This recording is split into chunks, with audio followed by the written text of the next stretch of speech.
Hello, beautiful humans on my Facebook.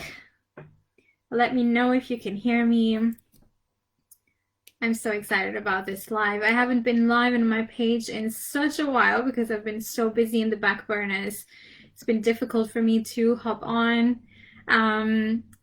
If it's the first time that you're seeing me live, say hello. I would love to meet you. I'd love to hear who you are.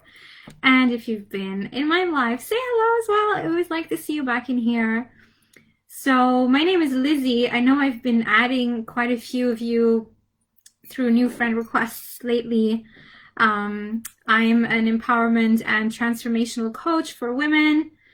And I'm running this exciting program at the moment, which I will talk to you more about at the end of this video if it feels like it's a pull for you. But I really want to talk about this topic that has come up today as a total surprise in my course. I wasn't actually planning on teaching around this, but it came through, and this is often what happens to me when I'm creating programs.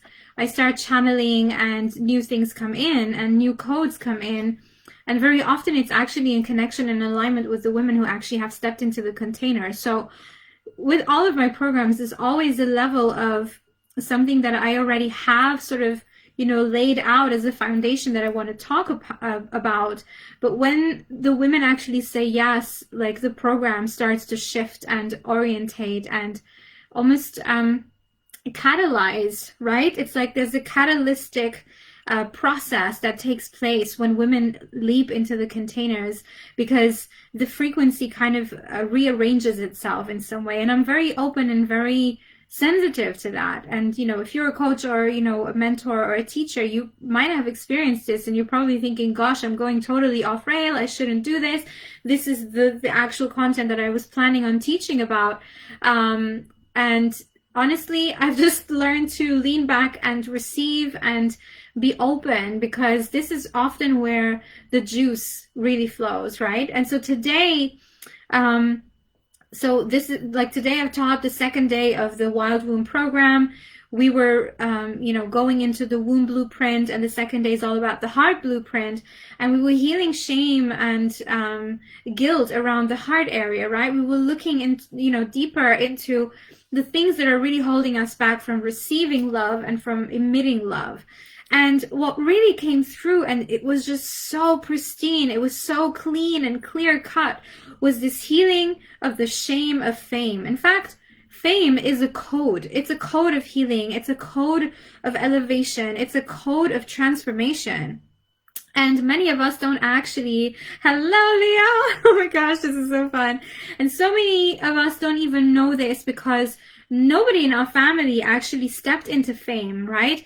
None of us really stepped into the full splendor. And so we often don't know where to position this, right? And what also adds to this is this illusion of hierarchy, that when we see someone, very successful, or someone really like being in the limelight, being on stage, right, and displaying themselves and displaying their art, we create this illusion of hierarchy where we position them on a pedestal, and we're immediately shutting off and cutting off our own power, right, to actually calibrate and elevate ourselves to the same power, right? It's like we create the illusion of hierarchy, that there's, the famous people, and then there's us, right? And so we create these two separate worlds. And many women who come to me really are here because, they were actually born because they were supposed, and like they signed on, right? They signed on because they're going to be the leaders of the future. They're going to be the artists and the creatives who are going to be leaving a legacy behind of, creativity, of abundance, of wealth, of all the things, right? Like the healing, the education, their methodologies. They've actually signed up for this, right? And if they don't actually really heal that shame of fame, and they don't actually integrate that, it keeps coming back up all the time. And what we actually established today during the class was that this fame code, or this fame codex, if you will, is actually a transformational code, because when you actually step into the code of fame, you have to relinquish your sense of safety in the third dimension. You have to become available and open for what wants to come through you, right? Not what you think you need to do.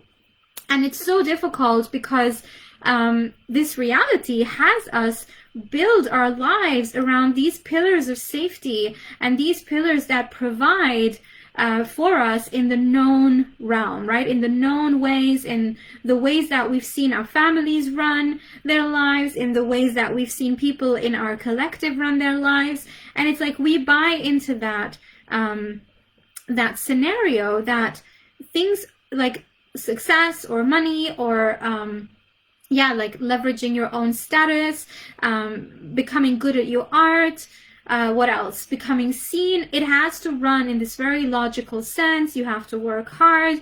You have to go through the motions, right? You have to climb up the ladder. You have to do things in a very specific way so that you reach that point.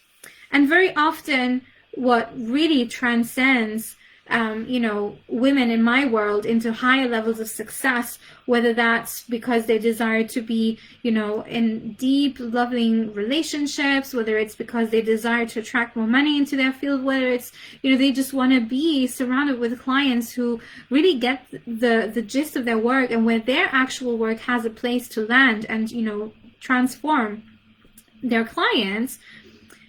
They will keep bumping up against that, and it seems like they can't go beyond it because it's not in the logic, right? This work isn't working because of logic. This work usually works because of energetic coherence. And very often when we have shame around fame, or we create this scenario of the illusion of hierarchy, we actually disconnect from the codex of healing that fame actually has for us, right? And so this is really what we were diving so much deeper today in the class, and I was so excited for this piece to come through because I know that when these women are going to understand the energetic blueprint that was actually holding them back, and that it wasn't anything that was logic, it wasn't anything that they have not been doing yet, it wasn't anything that I haven't understood yet, it's not even of the fact that, things just haven't occurred for them. It's actually, there's an energetic currency that is playing, right? That is creating incoherence with this frequency aligning for them, right? Where they actually, feel not even the need to be seen and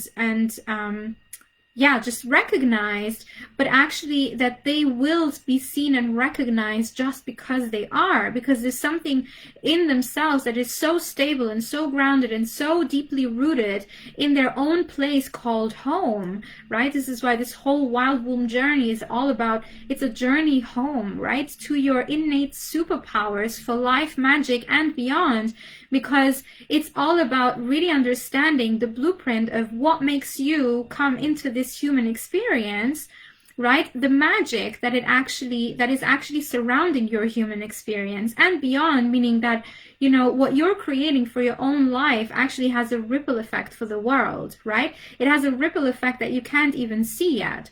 And there's also such a level of letting go of control when it comes to healing this shame of fame, because there's a level where when we reach a certain level of fame or we reach a certain level of success, we can't hold all the reins. It's virtually impossible. You have to let go of control. But if you're, operating in the wounded dynamic in the third dimension, you don't want to let go of control. You want to keep everything under control, right? And so there's huge fear and huge disconnect on that level, because our level of freedom really is always a correlation with our level of safety, right? And it's never safety that is outside of yourself. In fact, positioning things out in your own life just because you want them to feel safe, right? Or you want to feel safe inside of you doesn't work. The work really is in understanding what is actually creating real safety inside of yourself, where you know that you become the motor of the trajectory of your own life, right? It's not dependent on anything outside of you. It really is something that you have to embody in and inside of you, right? And it's so not rational. It's so not logical. It's so not something that you can understand with your conscious mind, because it's all in the subconscious, right? It's all in the deep layers of embodiment, of really like trusting that divine, I don't want to say divine, but like to really like have a leverage of trust inside of you. And the embodiment, I mean, it's such a flashy word nowadays, but the embodiment, it really means that you can get your energy and your whole state of being behind that piece that you're looking to embody. So in this sense, it would be to find a leverage of safety and security to such a point where you don't even need anything outside of you for that safety anymore. And even though it feels like, there's such a tight grip that you want to hold on even tighter when things go, a little bit crazy, but most of the success that women have in my world actually don't make sense, right? They don't make sense because they could never think themselves into being, right? It's like it has to be moved from the inside outward, and the inside, right, that embodiment code and the frequency that we carry inside our body is not something we can think about. We can't just think, oh, I'm going to elevate my frequency and there I am.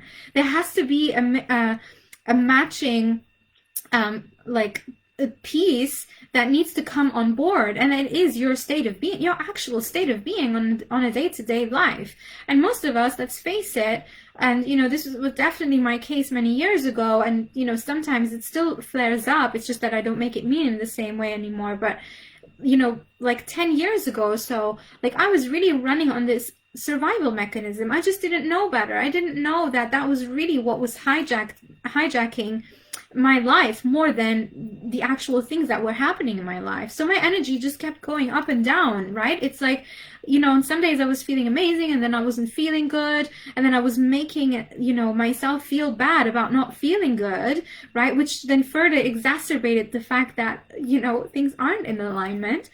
And then when I started my spiritual journey, I started to really push away certain feelings completely. And that wasn't working either, because, it's not because we're feeling positive, and it's not because we're thinking positive thoughts, and because we're chanting mantras and sitting down in meditation every day, that we're actually going to leverage what is really occurring, on an outer perspective. It all has to come from the inside out, and it has to be fully felt. And some of this really is about feeling the deep feelings. This is why I'm saying healing the shame of fame, and not healing, fame. It's like you've got to heal that which is in between you and the desired outcome. And that is very often hidden in in the physical body blueprint and in the emotional body blueprint. Most spiritual work that I've seen out there really caters so well for the mental body aspect, where we're shifting our consciousness, we're changing our awareness, we're changing our beliefs, we're changing all the things. But if our body doesn't actually come on board with that, if our emotions don't come on board with that, we're actually creating a much bigger like incoherence in our field. And this is really where I'm seeing, people running rampant in the spiritual industry, and like, constantly looking for the next quick fix, constantly looking for what else like they can change, right? Like what other belief they can shift and what other block they can remove, but actually never really using the integrational process of embodiment. And so yeah, if this is something that is calling to you, if you're feeling like, oh my gosh, like I really feel this, like I feel like this is the missing piece for me, that, I've done all the spiritual work, I've done all the mental shifts, I've even worked with healers and coaches and blah, blah, blah. But that actual feeling of feeling safe in my own life and feeling safe to be myself fully and completely and authentically, being in my full expression and actually stepping into the limelight where I can be seen and where I can be recognized for who I really am, if that is speaking to you, then you've got to be in one of my programs at some point, because this is really what I guide women into. I guide them back into feeling safe in their own bodies. I guide them back, and it's not I'm guiding them back, it's they guide themselves through the teachings and the methodologies that I've actually, found myself, right? Through my own work, through my own experience. So I always teach from my own experience, right? Even if I'm processing methodologies that I've picked up on the road, they always go through the filter of my own experience, because I can't teach anything in a powerful way if I haven't actually lived it, right? I can't teach and be confident if I haven't fully seen it work in my own life, right? And I believe this with my whole heart.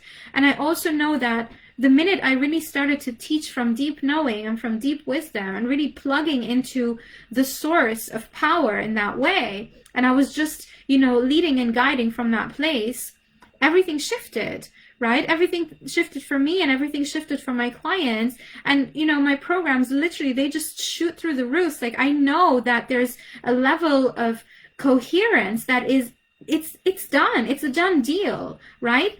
And the women who come in, they are willing to do the work. They're willing to go deeply into the things that are hurting them, right? They're willing to feel uncomfortable. They're willing to stand in their power, even when nobody else would stand in their power. They are standing in their power, right? And that is what creates the shift for them, right? And slowly, little by little, they up and ramp up that number of coherence, where, in the beginning they feel a level of coherence on, 3 or 4, and little by little they just climb up, they go up with that number, right? Until they reach a number where it's like, we don't even need a number anymore. This is integrated and known, and I don't even need to doubt or think twice about this. I just know that that is what works for me, right? And it's so powerful, right? It's so powerful when a client comes into my field and they see this stuff work for them because they find it inside themselves, much more than me just telling them where to go search it, right? Because they already know. And this is really what I love about the methods that sort of fell into my own life, is that, those tools really come in from a place of, like, they hold the structure so that you can go create your own way through it. And yeah, it's super exciting. And yeah, I hope that this was inspiring you. Maybe this was, shape-shifting something inside you already. Maybe you've bumped up against this, this wound with fame, where you're scared to be seen for who you really are, where you don't really feel that people would actually accept you, where you might be rocking some boats if you actually stood fully in your power, right? And if there's any sense of hesitation or doubt around it, then you know what you have to do. It's work on that, right? Work on why this is actually occurring for you. All right, my loves, I'm sending you so much love. If you want the link to the Wild Womb program, you can find it in my link tree. Just feel free to click yourself through. And if you have any more questions, just send me a PM and, let's get chatting about this and see how I can, help you leverage the liberation and full expression inside of your own life. It would be such an honor and pleasure. Sending you so much love. I bless you. I love you. And I will speak to you soon.